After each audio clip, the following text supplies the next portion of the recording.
Dear students, today we will discuss the chemical properties of amines. We have to study only two chemical properties. First is reaction with nitrous acid.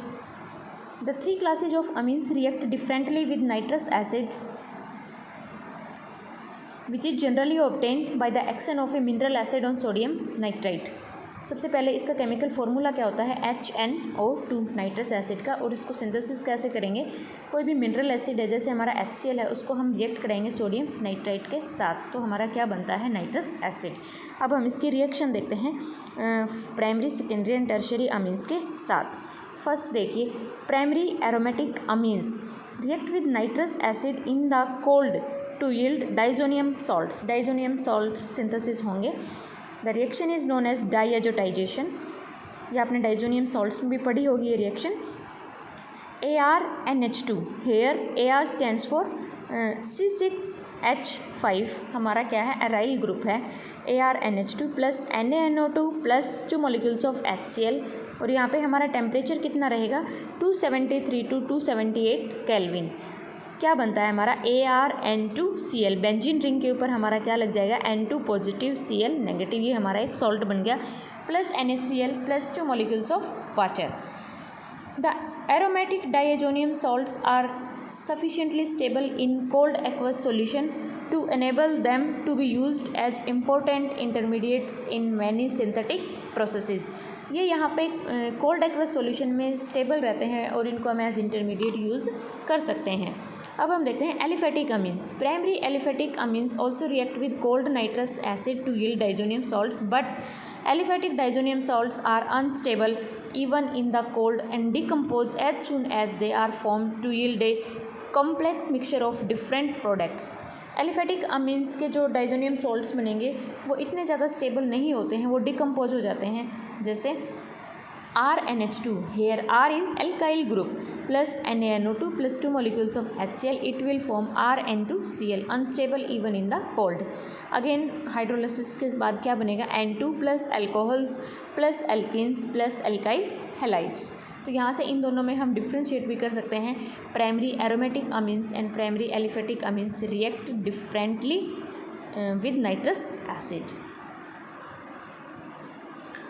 Unlike the primary aromatic amines, the reaction of primary aliphatic amines is of no synthetic value. However, the reaction is often employed in the estimation of primary amino groups, particularly in amino acids and proteins, by making use of the quantitative evolution of nitrogen।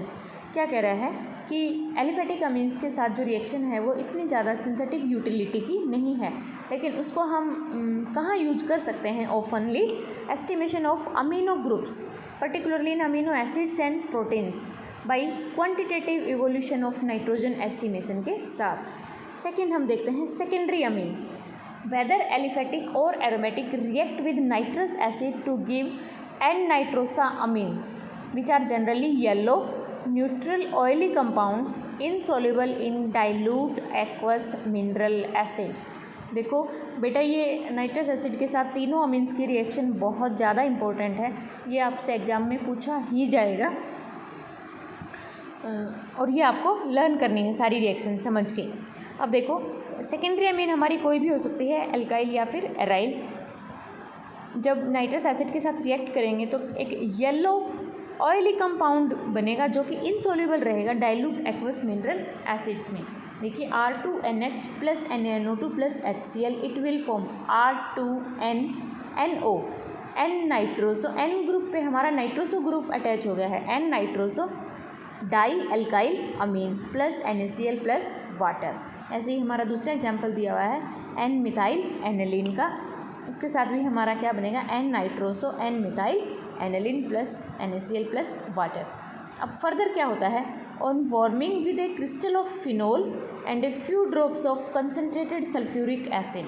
जब हम ये जो हमारे नाइट्रोसामीन्स जो बने हैं, N नाइट्रोसामीन्स, इनको phenol और कंसनट्रेटेड सल्फ्यूरिक एसिड के साथ गर्म करेंगे, वार्म करेंगे, then nitrosamines form a green coloured solution, green colour का सॉल्यूशन बन जाएगा। On diluting this solution the colour changes to red. जब हम उसमें और पानी ऐड करेंगे तो वो रेड बन जाएगा।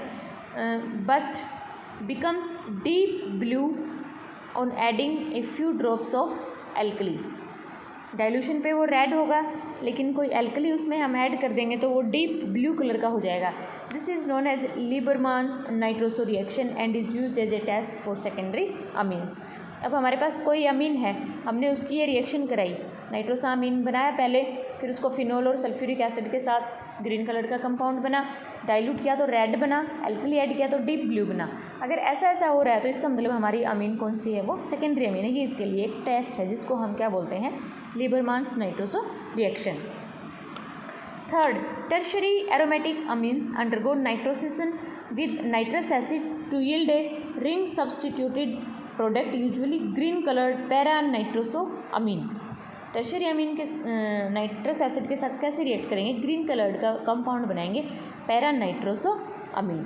अभी हम टर्शरी एरोमेटिक की बात कर रहे हैं. देखिए एग्जाम्पल है, NN डाइमिथाइल एनालिन है हमारे पास, NaNO2 प्लस HCl के साथ हमने रिएक्ट कराया 273 टू 278 केल्विन पे. हमारा क्या बना, CH3 whole twice N benzene ring है हमारी, और पैरा पोजीशन पे क्या आ गया, NO group, para nitroso NN dimethyl aniline. ये वैसी रिएक्शन है जैसे हमारी सेकेंडरी अमीन के साथ है, प्लस NaCl प्लस वाटर.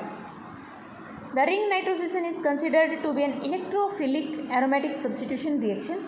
अभी हम नेक्स्ट रिएक्शन ये करेंगे, electrophilic aromatic substitution reaction, in which the attacking electrophilic species is of nitrosonium ions which results from protonation of nitrous acid by mineral acid. यहाँ पे क्या कह रहा है कि ये जो नाइट्रोसिसन है ये इलेक्ट्रोफिलिक एरोमेटिक सब्स्टिट्यूशन है जिसमें अटैकिंग इलेक्ट्रोफाइल हमारा क्या है, नाइट्रोसोनियम आयन, और वो कैसे बनेगा, प्रोटोनेशन ऑफ नाइट्रस एसिड, और वो प्रोटॉन हमारा कहाँ से आएगा, मिनरल एसिड से. देखिए स्टेप बाय स्टेप हम देखते हैं. हमारा नाइट्रस एसिड क्या है, HNO2, उसको लिखेंगे कैसे, HON double bond O, HONO plus, जब मिनरल एसिड के साथ रिएक्ट कराएंगे तो वहाँ से एक प्रोटॉन आएगा H plus, it will form, oxygen पे लग जाएगा हमारा H पॉजिटिव, और ऑक्सीजन पे क्या आ गया, पॉजिटिव चार्ज. देखिए HOHNO. अब यहाँ से नाइट्रोजन ऑक्सीजन के बीच में जो बॉन्ड पेयर है वो ब्रेक हो जाएगा और इलेक्ट्रॉन पेयर ऑक्सीजन के साथ चला जाएगा. It will remove water, H2O plus NO. NO positive को हम क्या बोलते हैं, नाइट्रोसोनियम आयन. ये हमारे क्या है, अटैकिंग इलेक्ट्रोफाइल है यहाँ पे. अब NN डाइमिथाइल एनालिन पे जब नाइट्रोसोनियम आयंस अटैक करेंगे तो देखो रिएक्शन कैसे होगी. जो नाइट्रोजन पे लॉन पेयर है वो रिंग और नाइट्रोजन के बीच में जो बॉन्ड है वहाँ पे आ जाएगा डबल बॉन्ड, N पे पॉजिटिव चार्ज, और जो फर्स्ट डबल बॉन्ड है वो साइड में आ जाएगा, और सेकंड डबल बॉन्ड नाइट्रोजन के साथ क्या हो जाएगा, अटैच हो जाएगा. देखिए ये आपको आती है, आपने पहले भी पढ़ी है इस टाइप की रिएक्शंस.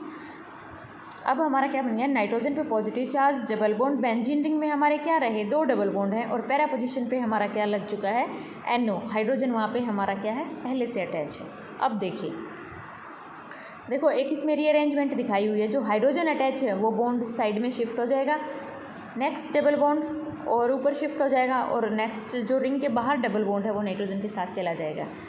क्या बन गया, हमारे पास रीजनरेट हो गया NN डाइमिथाइल ग्रुप एनालिन, और नीचे हमारा पैरा पोजीशन पे क्या रह गया, नाइट्रोसोनियम आयंस अटैच हो गए NO. It may be noted that compared with the reagents involved in aromatic nitration, sulphonation, halogenation etcetera, nitrosonium ion is a very weak electrophilic reagent. क्या कह रहा है कि जो नाइट्रेशन में जो NO पॉजिटिव बना है वो हमारा वीक इलेक्ट्रोफाइल होता है. As such nitrosation takes place only in aromatic rings carrying strongly activating groups such as di alkyl amino, NR2 और हाइड्रोक्सी OH ग्रुप्स. कि हमारा स्ट्रांगली एक्टिवेटिंग ग्रुप होना चाहिए बेंजीन रिंग पे, तभी ये रिएक्शन पॉसिबल हो पाएगी. और जैसे NR2 हो गया हमारा डाई एल्काइल कोई हाइड्रोक्सी ग्रुप है. नेक्स्ट क्या है हमारा, tertiary aliphatic amines. This react with nitrous acid only to form water soluble amine salts, trialkyl ammonium nitrides with no visible change in the appearance of the reacting materials. क्या कह रहा है कि जो tertiary aliphatic amines हैं वो nitrous acid के साथ रिएक्ट करेंगे और क्या बनाएंगे, वाटर सोल्यूबल अमीन साल्ट्स की फॉर्मेशन होगी, try alkyl ammonium nitrites with no visible change in the appearance of the reacting materials. R3N plus NaNO2 plus HCl, it will form salt बन गया हमारा ट्राई एल्काइल अमोनियम नाइट्राइट. कौन सा salt बना? ये हमारा वाटर सोल्यूबल अमीन salt है, try alkyl ammonium nitrites. R3NH positive और NO2 नेगेटिव हमारा क्या है बाहर, plus NaCl. Sometimes, however, the reaction may proceed beyond salt formation to form a mixture of complex products including an N-nitroso derivative of a secondary amine and an aldehyde or ketone. क्या कह रहा है कि कभी कभी reaction यहाँ से beyond भी चली जाती है, बियॉन्ड सॉल्ट फॉर्मेशन, और हमारे पास एक मिक्सचर बन जाता है कॉम्प्लेक्स प्रोडक्ट्स का, जिसमें क्या क्या रहेगा, N nitroso derivative of a secondary amine and an aldehyde और कीटोन. कैसे देखो, R3N plus NaNO2 plus HCl, it will form R2NNO. ये हमारा N सेकेंडरी अमीन का नाइट्रोसो डेरिवेटिव है, प्लस एल्डिहाइड और ketone. It is obvious from above that reaction with nitrous acid can be used to determine if the amine is primary, secondary or tertiary amine, and in some cases if the amine is an aliphatic or aromatic amine. क्या कह रहा है कि nitrous acid को हम use कर सकते हैं इनको डिस्टिंग्विश करने के लिए, प्राइमरी, सेकेंडरी, टर्शरी, और समटाइम्स कि ये भी डिस्टिंग्विश कर सकता है कि हमारी अमीन जो है एलिफेटिक है या फिर एरोमेटिक है. तो ये प्रॉपर्टी आप स्टडी करोगे. हम नेक्स्ट जो प्रॉपर्टी है इसकी केमिकल प्रॉपर्टी अमीन्स की, इलेक्ट्रोफिलिक सब्स्टिट्यूशन, वो हम उसमें करेंगे नेक्स्ट वीडियो में. ओके बेटा.